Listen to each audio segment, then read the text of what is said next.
Bonjour, donc voici le petit texte que je vous propose aujourd'hui.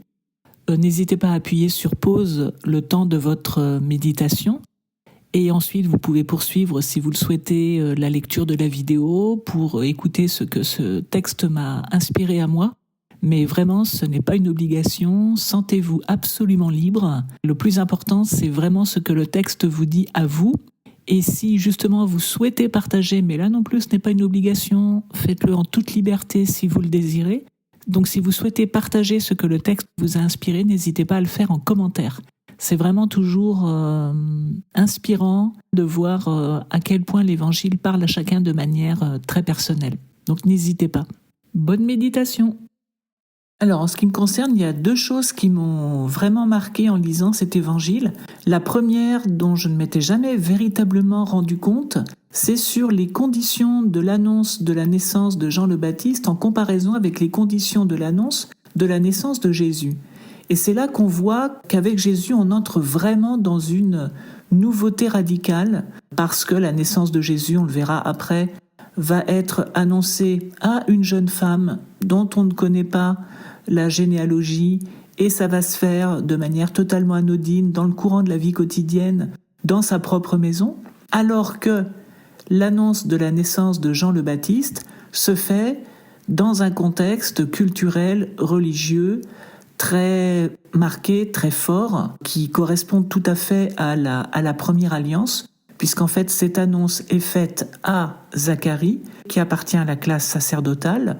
Elle se fait au cours d'une célébration liturgique et elle concerne donc Élisabeth, dont on précise qu'elle est l'une des descendantes d'Aaron, qui est, on se souvient, le frère de Moïse et de Myriam, de la tribu de Lévi et qui était l'ancêtre de la classe sacerdotale. Donc on est vraiment dans un contexte religieux juif très marqué et au cours d'une célébration liturgique. Et ce qu'on dit aussi au sujet de Jean le Baptiste s'inscrit totalement dans des précisions qui ont été faites dans la première alliance, pour la première alliance, à savoir qu'il ne boira ni vin ni boisson forte, ce qui était la caractéristique des Nazoréens, des obligations des Nazoréens, ceux qui faisaient un vœu particulier de consécration à Dieu. Puis il y a également différents éléments qui sont repris et qui annonçaient la venue du Messie. Il est question de la puissance d'Élie, il est question de ramener les cœurs des pères vers les enfants, etc.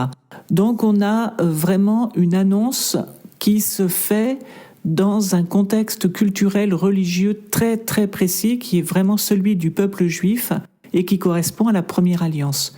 Et ça sera complètement différent donc avec l'annonce qui sera faite à Marie de l'annonce de Jésus. Le deuxième élément sur lequel j'ai réfléchi, c'est le fait que Zacharie soit réduit au silence. Alors on pourrait tenter de voir ça comme une punition, à savoir voilà, il n'a pas cru donc il est puni. Moi je crois que c'est plutôt une aide, parce qu'en fait c'est pas vraiment qu'il ne croit pas, mais il a quand même un petit doute. C'est-à-dire qu'il demande à l'ange une question classique aussi qui est typique de la première alliance, lorsque Dieu intervient pour donner par exemple quelque chose à quelqu'un ou pour annoncer quelque chose à quelqu'un, à quoi connaîtrais-je cela? Par exemple, Abraham dit ça à Dieu lorsque celui-ci lui annonce qu'il va lui donner une terre. Mais ensuite, immédiatement, Zacharie rajoute « Car moi je suis un vieillard et ma femme est avancée en âge ». Donc ça signifie qu'il est quand même un petit peu sceptique.